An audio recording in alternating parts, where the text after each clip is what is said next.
네, 투데이 이 키워드 시간입니다. 오늘 바로 한번 첫 번째 키워드 열어볼까요? 첫 번째 키워드는 어떤 게 될까요? 헤르스. 네, 뭐 좀 있으면 다음 주죠. 네. TV 토론회가 있기 때문에 이와 관련된 키워드를 가져온 것 같습니다. 맞습니다. 해리스, 넌 대체 누구니?라는 키워드입니다. 미국 정치에서 바이든이라는 이름이 갖는 의미는 거의 없어졌습니다. 그러면 그 다음은 누구냐? 바로 해리스, 떠오르는 인물이죠.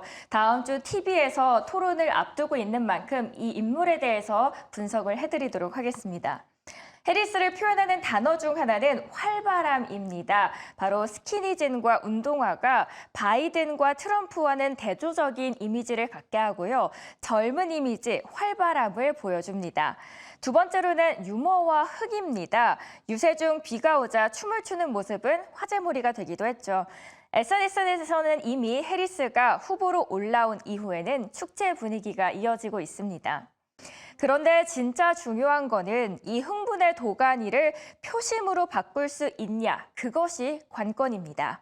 이미 외신에서는 The internet is enthralled with Harris. Will that let her more votes? 인터넷은 해리스에게 열광을 하고 있습니다. 이게 득표로 이어질 수 있을까요? 라는 제목으로 정말 해리스가 득표까지 이길 수 있을까라는 의구심을 품고 있습니다. 그러면 카밀라 해리스 누군지부터 알아볼까요?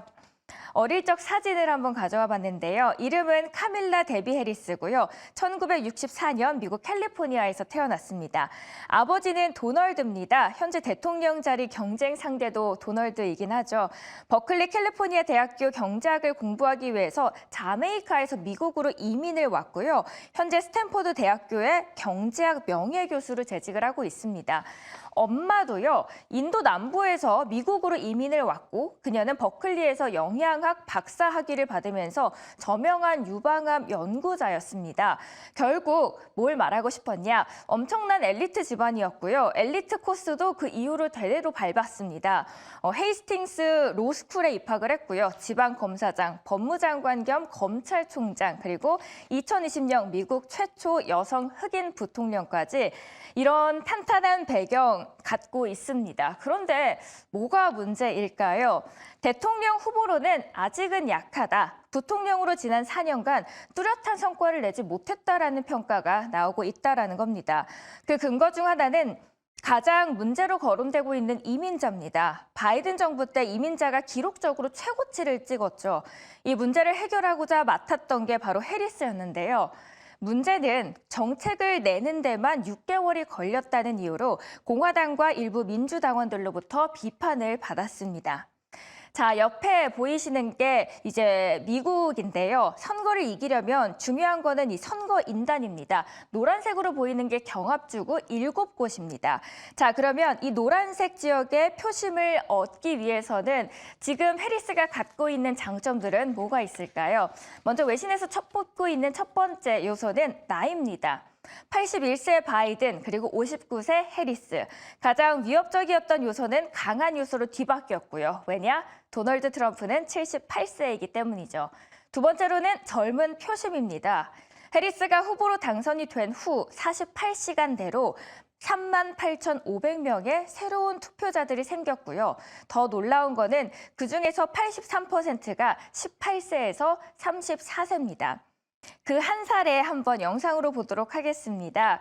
You think you just fell out of a coconut tree라는 밈인데요. 너희들이 그저 코코넛 나무에서 떨어졌다라고 생각하니? 라는 겁니다. 이게 무슨 말이냐? 젊은 세대가 갑자기 하늘에서 툭 떨어진 게 아니라 앞 세대와 연결 속에 있다라는 겁니다. 공화당은 뜻을 알기 어려운 발언이라고 그 당시에 조롱을 했는데 인터넷에서는 젊은 MZ 세대에서는 달랐습니다. 해리스 연설이 재밌다라고 여긴 네티즌들이 이걸 밈으로 만들고 퍼뜨리기 시작했고요.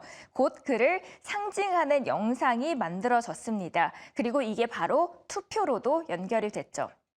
세 번째는 여자라는 존재입니다. 과연 정말 더 많은 여성의 표심을 사로잡을 수 있을까요? 여자라는 이유로 인해서. 그건 아닙니다. 왜냐하면 트럼프는 이미 2016년에 여성이었던 힐러리 클린턴을 이겼던 경험이 있습니다. 여러분도 기억하실 텐데요. 그리고 많은 여성들도 트럼프를 지지하고 있습니다. 그럼 이번에는 뭐가 다르냐? 이미 여러 성적인 혐의, 여성에 대해서 이야기한 녹취 등이 세상에 퍼져 있다라는 상황이죠. 따라서 트럼프가 여성을 생각하는 태도, 그거 결과가 2016년과는 좀 다를 수 있는 결과를 가져올 수 있다라는 겁니다. 세 번째는 인종인데요. 앞서서 어떤 출신을 갖고 있는지 설명을 들었죠. 그래서 언론에서는 DEI 픽이라고 칭하는데요. Diversity, Equity, Inclusion이라는 걸 통합해서 다양성, 포용성 그리고 형평성을 뜻하는 겁니다.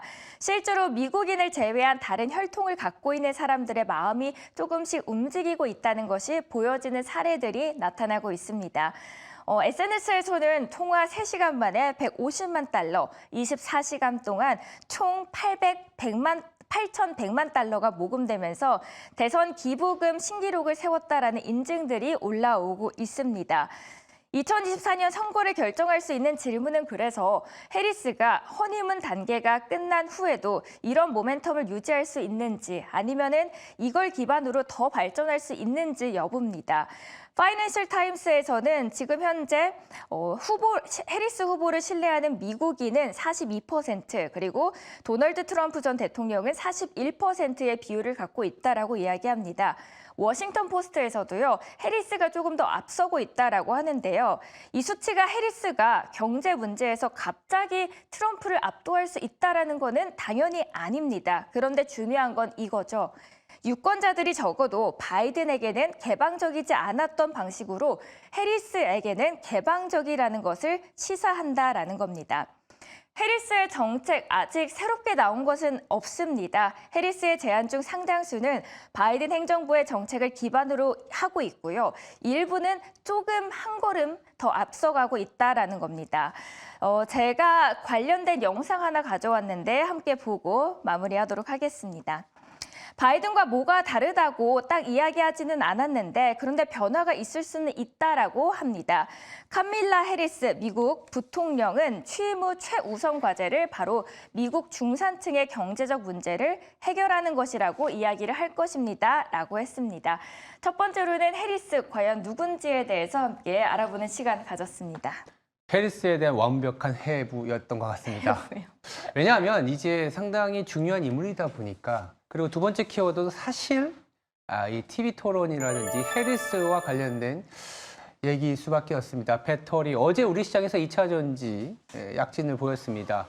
물론 모건 스탠리에서 상당히 좋은 바이콜 보고서가 나왔기 때문이기도 하지만 IRA라는 미국발 모멘텀이 어쩌면 트럼프 대통령 후보가 된다면 또 끊길 수도 있기 때문에 해리스 후보가 앞서 나간다라는 거는 이 배터리, 2차 전지, 전기차 시장에서는 모멘텀이 될 수 있는 측면에서 말씀을 드리고 있고요. 어제 이제 모건 스탠리의 바이콜은 EU의 전기차 침투율이 예상보다 조금 빠를 수 있다. 25년에는 20%로 올라갈 수 있고 그러다 보니까 설비 가동률도 상승을 할 것이고 이는 한국의 어떤 배터리 제조업체의 수익성과 마진 회복이 가능하다 정도로 정리하면 될 것 같습니다. 일단은 악재에 조금은 둔감하고 호재에 민감해지는 그런 2차 전지 업종이 어제 나타났다라고 보시면 될 것 같습니다. 네. 두 번째 키워드까지 알아봤는데요. 네. 그렇다면 세 번째 키워드는 뭐가 될까요? 네, 세 번째 키워드는 또 우리나라 반도체와 관련된 얘기. CT에서 좀 좋은 보고서가 나왔길래 한번 가져와 봤습니다.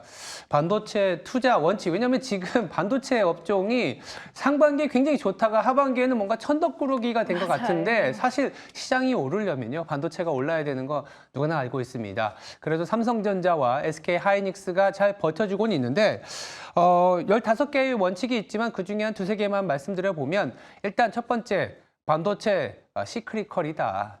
구조적인 성장주라는 얘기보다는 이런 시크리컬에 맞게 투자의 컨셉을 가져가자라는 부분이고요. 그렇다면 어떤 부분이 시크리컬이냐?